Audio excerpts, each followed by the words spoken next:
Sa Central 911 ang 6 anyos nga si Kayla Karungay kinsa nalumos sa pantalan sa Santa Ana Wharf atol sa Easter Sunday.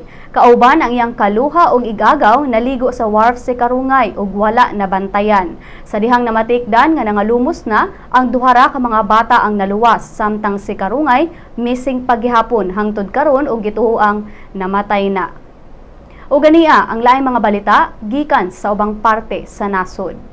Davao, padayon pang gipangita karon sa Urban Search and Rescue kon USAR team sa Central 911 ang 6 anyos nga si Kayla Karungay kinsa nalumos sa pantalan sa Santa Ana Wharf atol sa Easter Sunday.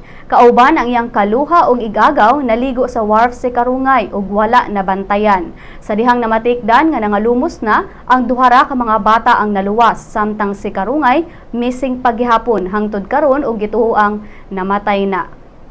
O ganiya ang laing mga balita gikan sa ubang parte sa nasod.